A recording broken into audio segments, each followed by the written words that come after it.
حج کے ارکان عموماً احرام کے ساتھ شروع ہوتے ہیں، اور جس کا معنی یہ ہے کہ حاجی میقات پر پہنچ کر حج کی نیت کرتا ہے۔ میقات 5 ہیں۔ اللہ کے رسول صلی اللہ علیہ وسلم نے ان میقات کا تعین فرمایا ہے، اور حجاج کے لیے یہ ضروری ہے کہ ان میقات پر پہنچ کر اپنے حج عمرے کی نیت کرے اور احرام کو باندھے، اور وہ 5 میقات ہیں۔ ذوالحلیفہ مدینے والوں کے لیے ذوالحلیفہ ہے، اور آج کل ابیار علی سے احرام باندھا جاتا ہے۔ جحفہ شام والوں کے لیے جحفہ ہے، اور آج کل اس کے قریب رابغ نامی شہر سے احرام باندھا جاتا ہے۔ قرن المنازل نجد والوں کے لیے قرن المنازل ہے، یہ مقام آج کل السیل الکبیر کے نام سے جانا جاتا ہے۔ یلملم یمن والوں کے لیے یلملم ہے، جو کہ السعدیہ کے نام سے مشہور ہے۔ ذات عرق یہ اہل عراق یا اہل مشرق کا میقات ہے۔ مکہ مکرمہ کے لوگ مکہ سے ہی حج کا احرام باندھیں، اور اسی طرح اہل جدہ بھی جدہ ہی سے حج کا احرام باندھیں گے۔ لہذا حاجی اور معتمر کے لیے یہاں سے بغیر احرام کے گزر جانا جائز نہیں، اور جان بوجھ کر میقات سے بلا احرام باندھے۔ اگر کوئی شخص گزر جائے تو اس کے لیے ضروری ہے کہ وہ واپس اپنی میقات پر لوٹے اور احرام باندھے، اور ایسا نہ کرنے کی شکل میں اس پر دم واجب ہوگا، جسے جانور کی قربانی کی شکل میں حرم کی حدود میں ذبح کر کے فقراء مکہ پر تقسیم کرنا ہوگا۔ اے مسلمان بھائی، اگر آپ زمین کے راستے سے، گاڑی سے یا کسی اور سواری سے سفر کر رہے ہیں تو میقات پر پہنچنے کے بعد اگر میسر ہو تو غسل کر لیں، اپنے جسم پر خوشبو لگا لیں اور اپنی صفائی کا اہتمام کریں، اور اپنی احرام کی 2 چادروں کو باندھ لیں۔ معلوم ہو کہ عورتوں کے لیے احرام ان کا عام لباس ہے، البتہ ایسے کپڑے نہ پہنے جن میں زیب و زینت کا اظہار ہوتا ہو۔ اس کے بعد عمرے کی نیت ان الفاظ سے کہنی چاہیے: لبیک عمرہ۔ اور آپ اگر سمندر کے راستے سے یا ہوائی جہاز سے سفر کر رہے ہیں تو عام طور پر میقات آنے سے پہلے ہی آمد کا اعلان کر دیا جاتا ہے تاکہ احرام باندھ لیا جائے، اور اگر آپ اپنے وطن سے ہی احرام کی چادریں باندھ کر آئے ہیں تو کوئی حرج نہیں، البتہ عمرے کی نیت میقات پر پہنچ کر ہی کرنی چاہیے۔ نیت کرنے کے بعد اب مرد حضرات کو چاہیے کہ آواز سے تلبیہ پڑھیں، لیکن عورتیں تلبیہ پڑھتے وقت اپنی آوازیں پست رکھیں۔ واضح ہے کہ اجتماعی طور پر تلبیہ پکارنے سے بھی دوسروں کو تشویش ہوتی ہے، یہ بھی نامناسب عمل ہے۔ شریک لک لبیک ان الحمد والنعمت لک والملک لا شریک لک لبیک اللہم لبیک لبیک لا شریک لک لبیک ان الحمد والنعمت۔ محترم حجاج کرام، حج اور عمرے کا احرام باندھنے کے بعد آپ کے لیے مندرجہ ذیل باتوں کا جاننا ضروری ہے، کیونکہ محرم پر کچھ ذمہ داریاں اللہ تعالی کی طرف سے عائد ہوتی ہیں۔ مثلا بال نہ کاٹے، لیکن اگر خود بخود بال جھڑ جائیں تو کوئی حرج نہیں۔ ناخن نہ تراشے، لیکن اگر خود بخود ناخن الگ ہو جائیں تو کوئی حرج نہیں۔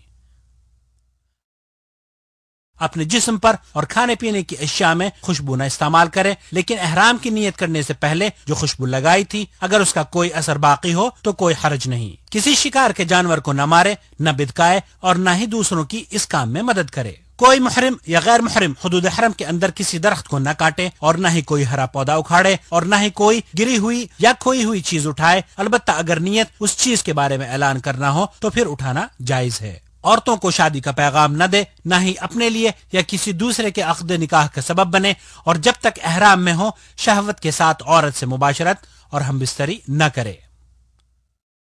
عورت کے لیے احرام کی حالت میں ہاتھوں میں دستانے پہننا یا نقاب یا برقعے کے ذریعے اپنے چہرے کو چھپانا ممنوع ہے۔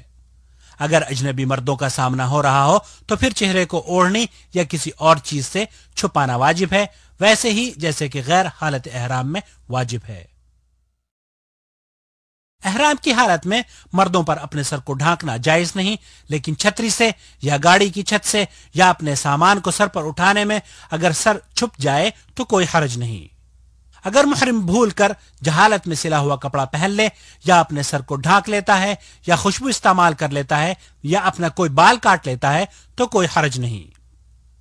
قمیص، پائجامہ یا کوئی دوسرا سلا ہوا کپڑا پورے جسم یا جسم کے کچھ حصے کے لیے استعمال نہ کرے۔ إذا لم يجد إزارا فيلبس السراويل أو إذا لم يجد نعلين فيلبس الخفين ولا حرج. ایسے جوتے بھی استعمال نہ کرے جو ٹخنوں کو چھپا دیں. البتہ عام جوتے اور چپل پہننا، انگوٹھی پہننا، چشمہ لگانا، گھڑی باندھنا، ایئر فون استعمال کرنا، بیلٹ اور پرس استعمال کرنا،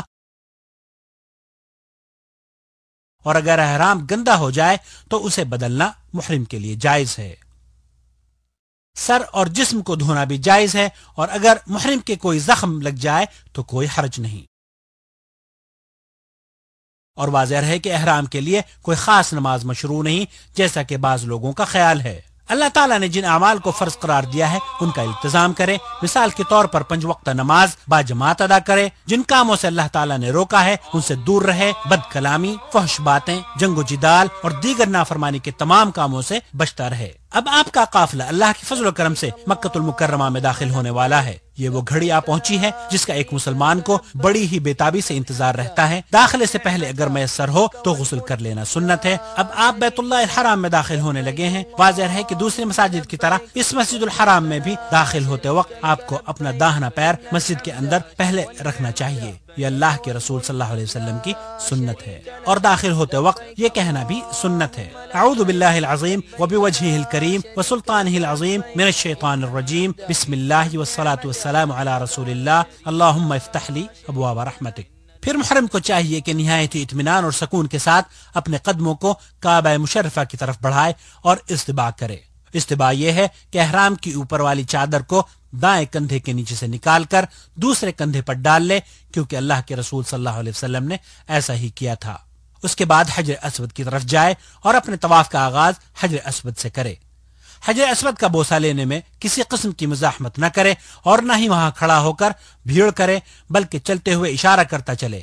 مسلمانوں کو اذیت دینا بہت غلط بات ہے. یہاں دھکا پیلی نہیں کرنی چاہیے، اور کافی ہے کہ دور سے ہی ہاتھ اٹھا کر اللہ اکبر کہے اور اپنے 7 چکروں کا آغاز کرے. حاجی کو چاہیے کہ دوران طواف کثرت سے اللہ کا ذکر اور دعائیں کرتا رہے. طواف کی کوئی خاص دعا مشروع نہیں، جیسا کہ بعض لوگوں نے ہر چکر کی الگ الگ دعائیں بنا رکھی ہیں. اور ذکر و اذکار کرتے وقت بھی آواز کو بلند نہیں کرنا چاہیے، کیونکہ دوسرے طواف کرنے والوں کو اس طرح تشویش ہوتی ہے. طواف کرنے والا جب بھی رکن یمانی کے پاس جائے، اگر میسر ہو تو اسے چھو لے، دایاں ہاتھ لگائے. رکن یمانی کو بوسہ دینے کی ضرورت نہیں، اور اگر ہاتھ لگانا بھی مشکل ہو تو رہنے دے اور اپنے طواف کو جاری رکھے. واضح ہے کہ اس کی طرف اشارہ بھی نہیں کرنا چاہیے، جیسا کہ بعض لوگ کرتے ہیں. رکن یمانی اور حجر اسود کے درمیان یہ دعا پڑھنا سنت ہے. واضح ہے اس میں اضافہ نہیں کرنا چاہیے: ربنا آتنا فی الدنیا حسنہ وفی الآخرۃ حسنہ وقنا عذاب النار.